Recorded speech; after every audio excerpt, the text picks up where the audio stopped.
Mainly surface chemistry, what is the definition of surface chemistry? तो mainly इसमें सारा surfaces के कंसर्न में what is the phenomena of the surfaces, ठीक है ना, जो भी बोन बना हुआ रहा, तो सारा सरफेसेस के बारे में इस चैप्टर में हमें स्टडी करना है। सरफेस केमिस्ट्री जो है that deals with the nature of the surfaces and the phenomena that is concern to the surface. और मेनली इसमें दो टर्म यूज करनी है जी, ठीक है ना, और एक वर्ड बताया था स्पेशली मैंने अपना एड्सॉर्प्शन, ठीक है ना। इस चैप्टर के अंदर मेरे जो चलना है वर्ड हमारे पास वो चलना है जी एड्सॉर्प्शन, ADSORPTION,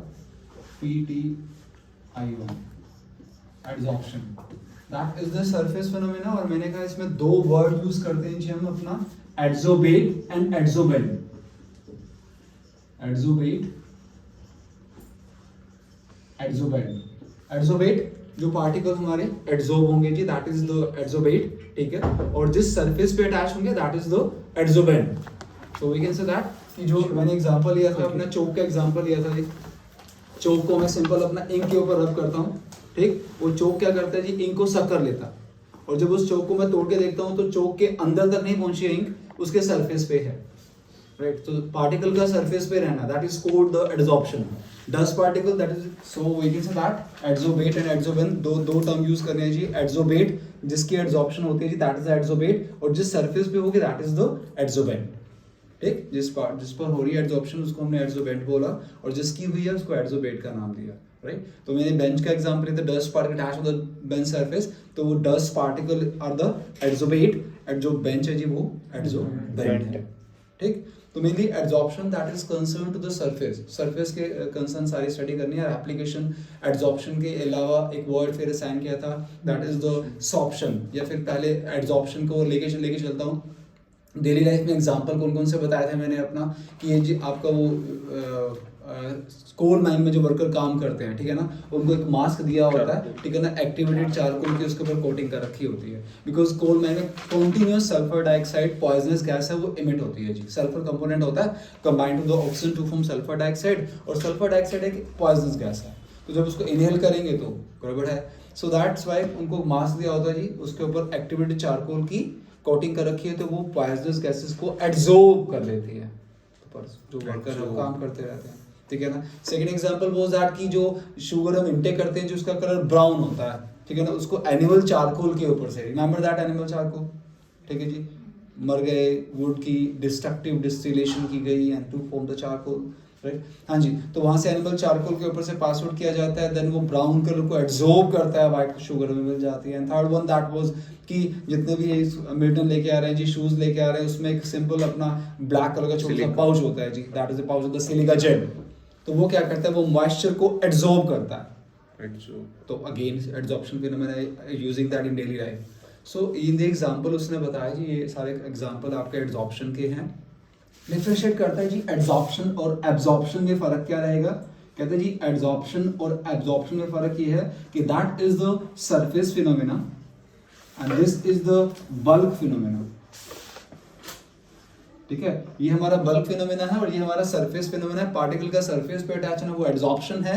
हाँ, स्पंज का पीस लिया, पानी में डिप कर दिया, जितने वाटर मॉलिक्यूल के सरफेस पे उतने उसके अंदर भी हैं, that is the absorption, that is the absorption.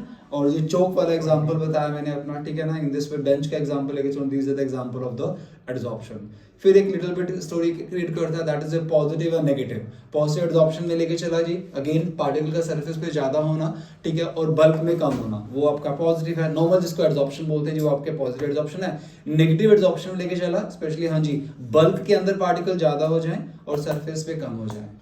Castle का चारकोल, ब्लड चारकोल सा एग्जांपल बताया था, जितनी कंसंट्रेशन ज्यादा लेंगे पार्टिकल सरफेस पे ज्यादा अंदर कम, तो हमारा पॉजिटिव है। जब वो सोल्यूशन के अंदर कंसंट्रेशन ज्यादा हो जाती है और हमारे सरफेस पे कम हो जाती है, वो हमारे पास नेगेटिव एड्सॉर्प्शन है। Little bit sorption term, then we will use that sorption, SORPTION। Sorption term हम कब यूज करते हैं जी, हम अपना पिछली जब कहते हैं कि वी कांट डिफरेंशिएट कि एड्सॉर्प्शन हो रही है एब्सॉर्प्शन हो रही है, हम नहीं बता पा रहे हैं कि यार एड्सॉर्प्शन है absorption, then we can use that the sorption, SORPTION, ठीक है जी। और मेजर उसने एड्सॉर्प्शन को टू टाइप में डिवाइड किया, फिजिकल एंड केमिकल। एड्सॉर्प्शन को फर्दर टू टाइप में डिवाइड करता है, एक फिजिकल एक केमिकल। से पॉजिटिव नेगेटिव ही है। पॉजिटिव नेगेटिव तो बेसिक फिजिकल केमिकल है वो, तो जैसे पॉजिटिव तो एडजॉर्प्शन हुई कि पार्टिकल सोल्यूशन में एग्जांपल स्पेशली लेते हैं कि पार्टिकल सरफेस ऊपर कम मिलते हैं जी, अंदर ज़्यादा मिलते हैं, तो दैट इज वहाँ पर हम स्पेशली नेगेटिव एडजॉर्प्शन एग्जाम्पल करेंगे। मेजर टाइप्स जब भी आएंगी तो 2 टाइप्स की हैं जी, physical adsorption and chemical adsorption. What is the physical adsorption? हाँ जी, ये आपका जो एडजोबेट आ रहा है combined to the adsorbent with the help of weak van डबल forces, and we remember that ना वन डबल फोर्सेस। भैया व्हाट वाज दैट वन डबल फोर्सेस?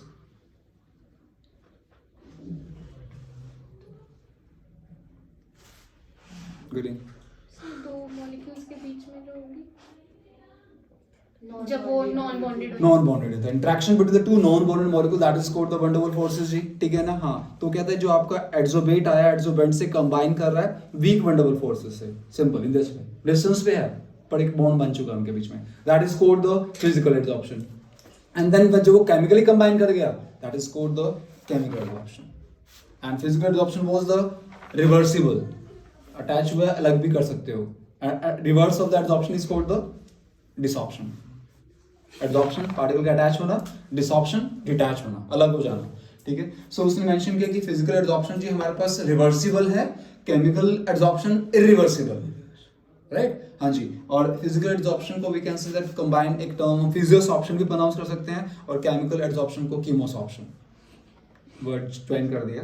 हाँ जी, रिवर्सिबल बताया, इरिवर्सिबल बताया, अगेन एक वर्ड यूज करता है एंथैल्पी ऑफ एब्जॉर्प्शन, कुछ बातें याद हो। Adsorption phenomena was that exothermic endothermic, Ayush that was the exothermic और एंडोथर्मिक, एक्सोथर्मिक, ठीक है जी। हमेशा इसमें हीट रिलीज होती है जब भी एडजॉर्प्शन होगी, हमारे पास पार्टिकल ऊपर जो मूव कर रहे हैं जी, ठीक है, उसमें एनर्जी ज्यादा होगी, जब वो सेटल डाउन हो गए इस बेंच के ऊपर उसमें एनर्जी ज्यादा है, द पार्टिकल्स आर मूविंग, तब वो जब वो मूव कर रहे हैं उसमें एनर्जी ज्यादा है, जब वो आकर उस पर सेटल डाउन हो रहे हैं देन एनर्जी कम है। तो वी कैन से ऊपर एनर्जी ज्यादा, यहाँ एनर्जी कम, so when the particle settle down on the surface then the energy will be released. So that's why the adsorption phenomenon is the exothermic. The sign of delta H was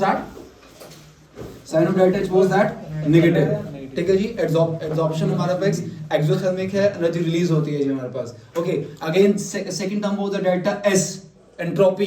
गर्वित में what is the sign of entropy for the adsorption?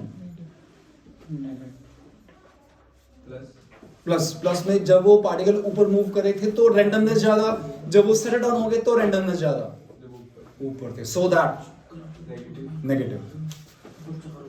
So that, and the sign of delta is again negative. The sign of delta G. Ishika, what is the sign of delta G? Positive, negative.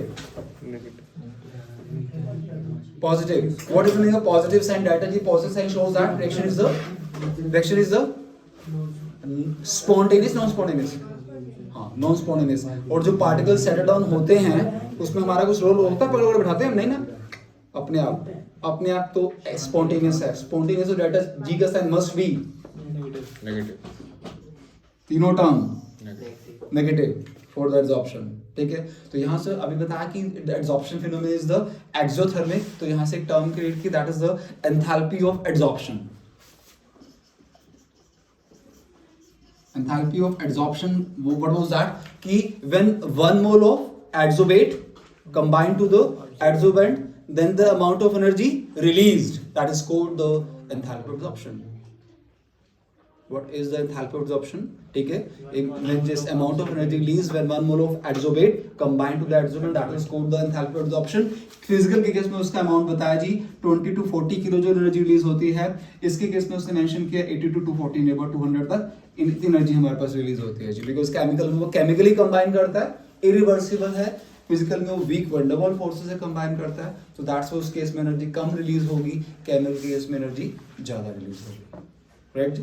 Okay, तो that is a little bit differentiate करता है physical chemical को। हाँ जी, yes Navjot, ये मेरे पास block है जी, ठीक है ना, इसको इसी को ब्लॉक को मैंने 2 पीसेस में स्प्लिट कर दिया भाई, ठीक है। हाँ जी, तो और फिर इसको मैं इन दिस वे और पीसेस में स्प्लिट कर देता हूँ, ठीक है। इसके इसी को स्प्लिट किया। हाँ, किस केस में सबसे ज्यादा एड्सॉर्प्शन है भाई, यहाँ पर या यहाँ पर? That is the A case, that is the B, that is the C. In which case the more adsorption will takes place? C, why?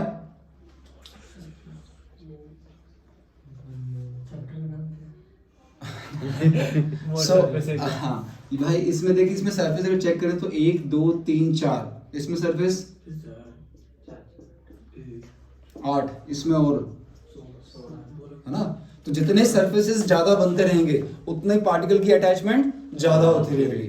तो जितने सरफेस ज्यादा उतना एड्सॉर्प्शन भी ज्यादा। तो जितना सब्सटेंस को स्प्लिट करते रहते हैं जी, तोड़ते रहते हैं, उतनी एड्सॉर्प्शन इंक्रीज होती रहती है जी, ठीक। सो दैट जब भी हम सब्सटेंस को स्प्लिट करते हैं तो adsorption that will be increase. And after that वो लेके चलता है जी, इतना बताने के बाद कि गैसेस को एब्जॉर्ब करवाते हैं सरफेस के ऊपर। हम अपना अभी जो बात कर रहा था, मैं कोल माइंस की बात कर रहा था कि कोल माइन में वर्कर को का एक मास्क दिया होता है, ठीक है ना, और वो पॉइजनस गैसेस को क्या करता है जी, एब्जॉर्ब करता है, स्पेशली सल्फर डाइऑक्साइड जो मेजर गैस उस कोल माइन में होती है हमारे पास। तो वही अब फिनोमेना उसने बताया कि absorption of gases on solid, gases को आप एब्जॉर्ब करवा रहे हो, absorption of gases on solid. तो सबसे पहला उसने we have a number of factors are there, 5-6 factor जो लेके चलता है, 6 फैक्टर पर एब्जॉर्प्शन डिपेंड करती है हमारे पास। तो उसने सबसे पहले जो फैक्टर बताया दैट इज द फैक्टर से पहले, सबसे पहले नेचर ऑफ द गैस, कि आपने जो गैस चूज की है जी उसकी नेचर क्या है, ठीक है। We have 6 factors, remember I will explain that, ठीक है। तो नेचर ऑफ गैस में सबसे पहले जो आपने गैस चूज की है जी उसकी नेचर क्या है, वी कैन से दैट की नेचर का सेंस से लेके चलें कि वो कितनी जल्दी लिक्विड फॉर्म में आती है, ठीक। तो वी हैव 2 गैसेस, मैं सिंपल एक एग्जांपल ले रहा हूँ जी। एक तरफ हाइड्रोजन है, हाइड्रोजन का क्रिटिकल टेम्परेचर 33 केल्विन, एक तरफ मेरे पास सल्फर डाइऑक्साइड है, उसका क्रिटिकल टेम्परेचर 430 केल्विन। एक का 30 ले लो जस्ट, मैं कह दैट 30, एक का 430। और क्रिटिकल टेम्परेचर क्या होता है, what is the critical temperature, the maximum temperature after that the gas can not be liquefy with increase in pressure. जितना मर्जी प्रेशर अप्लाई करता रहूं, गैस लिक्विड फॉर्म में नहीं आएगी। उस प्रेशर को, उस टेम्परेचर को नाम दिया, क्रिटिकल टेम्परेचर का नाम दिया, हाँ जी। तो उसने कहा कि सल्फर डाइऑक्साइड का टेम्परेचर है 430, मतलब 431 जाकर हुआ तब जाके गैस लिक्विड फॉर्म में नहीं आएगी। 430 तक प्रोबेबिलिटी है गैस इजीली लिक्विड फॉर्म में आ जाएगी। जबकि हाइड्रोजन जस्ट 30 केल्विन क्लोज होता है जी, 33 क्लोज होता है, 34, जितना मर्जी प्रेशर अप्लाई करता रहूं, गैस लिक्विड फॉर्म में नहीं। नेचुरली बात है जी, एक जो लिक्विड है, लिक्विड को इस पेपर के ऊपर मैं स्प्रे कर रहा हूँ जी, एक को सिंपल गैस की फॉर्म में मार रहा हूँ, तो लिक्विड जल्दी इस पे अटैच होगा as compare to gas gases form. तो उसने कहा कि जो गैस जितनी जल्दी लिक्विड फॉर्म में आ रही है जी, उतनी उसकी पॉसिबिलिटी ज़्यादा होगी एब्जॉर्ब होने की। सिंपल लैंग्वेज में कहूँ तो higher the critical temperature, ease of the liquefaction of the gas, and ease of liquefaction of the and higher with the absorption of the gas, ठीक है। जितना ज़्यादा क्रिटिकल टेम्परेचर रहता है उतनी जल्दी वो लिक्विड फॉर्म में आती है, जितनी जल्दी लिक्विड फॉर्म में आती है उतनी जल्दी वो एब्जॉर्ब होती है जी हमारे पास। तो उसने सिंपल एक चार्ट से मेंशन किया, sulphur dioxide, ammonia in this way, carbon dioxide in this, सबसे लास्ट में हाइड्रोजन गैस को लेके चलता। तो हाइड्रोजन गैस का क्रिटिकल टेम्परेचर 33 केल्विन था, उसको लिक्विड फॉर्म में लाना बहुत मतलब मुश्किल रहता है, बिकॉज उसका क्रिटिकल टेम्परेचर बहुत ही कम है। जितना कम उतनी एब्जॉर्प्शन भी कम, जितना क्रिटिकल टेम्परेचर ज़्यादा उतनी एब्जॉर्प्शन भी ज़्यादा। तो अगेन क्वेश्चन की फ्रेमिंग में this way 4 gases are there, 4 critical temperature are there, तो which one will be easily liquefy, which one will be easily absorb. तो क्रिटिकल टेम्परेचर को देखिए, जिसका सबसे ज़्यादा दे रखा है वो गैस सबसे जल्दी एब्जॉर्ब होगी। चलो आगे, that is the nature of the gas. तो nature of the gas that is depends upon the critical temperature जी, ठीक। क्रिटिकल टेम्परेचर ज्यादा होगा उतनी गैस एब्जॉर्ब भी ज्यादा होगी, simple. Second one that is nature of the gas. तो मैंने कहा था कि absorption of a gas on a solid, तो गैस दैट इज द एड्सोबेट, और जो सॉलिड पे है वो है एड्सोबेंट, हाँ जी। तो पहले मैंने नेचर ऑफ द गैस मतलब नेचर ऑफ द एड्सोबेट के बारे में बात की, अब कर रहा हूँ जी सेकंड पॉइंट, नेचर ऑफ एड्सोबेंट। मुझे बात है क्या था, मैंने कहा कि जो मास्क दे रहा हूँ मैं, स्पेशली एक वर्ड असाइन कर रहा हूँ, ऐसे नहीं कोई मास्क पकड़ा और दे दिया उनको, कोई भी मास्क दे दिया और वो एब्जॉर्ब कर ले गैसेस को, नहीं। I am pronouncing again and again word activated charcoal, कि जब एड्सोबेंट की जो जिसपे एब्जॉर्प्शन करवानी है उसकी भी सिलेक्शन की जाती है, कि भाई उसके पास नंबर ऑफ साइड्स हैं, नंबर ऑफ सर्फेसिस हैं जो पार्टिकल को अपने साथ अटैच कर पाए, बॉन्ड बना पाए। वो वही कह रहा है कि स्पेशली जी, हाँ जी। तो अब जो भी एड्सोबेंट सेलेक्ट किया जाता है उसकी नेचर को चेक किया जाता है, number of active sites are there, surface कैसे है जी, टेंडेंसी है उसकी बॉन्ड बनाने की, हाँ जी, उसके पास वाटर मॉलिक्यूल उसके साथ अटैच है या नहीं है। तो सब वे से सिलेक्शन करके ही एड्सोबेंट की सिलेक्शन की जाएगी जिससे वो पार्टिकल को अपने साथ अटैच कर पाए, ठीक है ना। स्पेशली मैं सिंपल चारकोल भी नहीं प्रोनाउंस किया, मैंने स्पेशली प्रोनाउंस किया एक्टिवेटेड चारकोल। तो वो सिंपल चारकोल भी एब्जॉर्प्शन नहीं करता। वुड की डिस्ट्रक्टिव डिस्टिलेशन से जी आपका चारकोल बनता है स्पेशली, ठीक है ना। और कोल की डिस्ट्रक्टिव डिस्टिलेशन से कॉक बनता है। तो वो कह रहा है कि सिंपल, अगर आपने सिंपल सा अपना चारकोल बना दिया वुड की डिस्टिलेशन और उसका मास्क यूज कर रहे हो तब भी एब्जॉर्प्शन नहीं है, उसको भी प्रिपेयर किया जाता है, तैयार किया जाता है स्पेशली। तो इसका मतलब कि जो एब्जॉर्प्शन की होगी वो इस पे भी डिपेंड करेगी कि एड्जोबेंट जो आपने चूज किया उसमें number of active sites are there, how is it the surface is, ठीक है, एंड उसके अंदर से टेंडेंसी है बॉन्ड बनाने की या नहीं। तो एड्जॉर्प्शन एड्जोबेंट की नेचर पे भी डिपेंड करती है जी। फर्स्ट वन नेचर ऑफ एड्जोबेंट की भी डिपेंड करेगी, कितना क्रिटिकल टेम्परेचर है उसका। सेकंड वन कि जो एड्जोबेंट लिया है जिस पे एड्जॉर्प्शन करवानी है उसकी नेचर पे भी एड्जॉर्प्शन डिपेंड करती है। And third one that is the temperature. अभी बता रहा था कि इस जो एड्जॉर्प्शन है Deepanshu, it was that exothermic endothermic,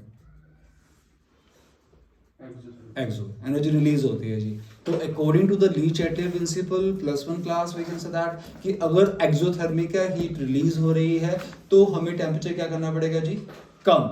अगर हम टेम्परेचर राइज कर देंगे it means we are going in favour of backward direction. तो जो पार्टिकल हमारे अटैच हुए थे वो डिटैच होने शुरू हो जाएंगे, अलग होने शुरू हो जाएंगे। एंड बता चुका हूँ कि the reverse of adsorption that was desorption will takes place. तो उसने टेम्परेचर का इफेक्ट ये बताया जी, हमारा जो एड्जॉर्प्शन फिनोमेना है इट इज द एक्सोथर्मिक। तो अगर हम टेम्परेचर इंक्रीज करते हैं जी हमारी डिसऑर्प्शन हो जाता है, ठीक है। और टेम्परेचर को हमें कम करना पड़ेगा एड्जॉर्प्शन के लिए जी, because adsorption is the exothermic most of the time we can observe that कि वो आपका एक्सोथर्मिक है तो टेम्परेचर कम करने पर ही एड्जॉर्प्शन इंक्रीज हो पाएगा जी। That was the third factor. And fourth one is the pressure. Pressure में लेके चलता है जी, सिंपल सी बात, सरफेस है, जितना पार्टिकल के जितना सरफेस ज़्यादा पे प्रेशर अप्लाई करूंगा उतने पार्टिकल ज़्यादा स्ट्राइक कर पाएंगे, जितने पार्टिकल ज़्यादा स्ट्राइक करेंगे उतना बॉन्ड जल्दी बन पाएगा। सो when the pressure increases adsorption that will also increases. इसको आगे प्रेशराइज के भी एक बंदा बैठाओ और धक्का मारा एक और धक्का मारा एक और, 5 बचा से ज़्यादा मिटा से। तो means we can say that कि विद इंक्रीज इन प्रेशर, ठीक है ना, with increase in pressure we increase the adsorption, ठीक है ना। बट वो कहता है जी आपको लिमिट, पूरा सरफेस पार्टिकल से कवर हो गया, उसके बाद में प्रेशर अप्लाई करता जा रहा हूँ, अब पार्टिकल जगह नहीं है ना, पूरा सरफेस ही आपका लेयर से पूरी फॉर्मेशन हो चुकी है, ठीक है ना। तो कहते हैं कि उसके ऊपर ही प्रेशर अप्लाई करता रहूंगा, पूरा कवर हो चुका है सरफेस में, पार्टिकल अटैच करने की जगह नहीं है, फिर जितना मर्जी प्रेशर आप अप्लाई करते रहो वो एब्जॉर्ब नहीं होगा।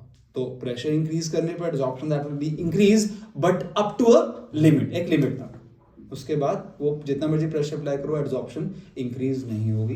That was the fourth factor. And fifth one that is the fifth one was that activation of एड्जोबेंट।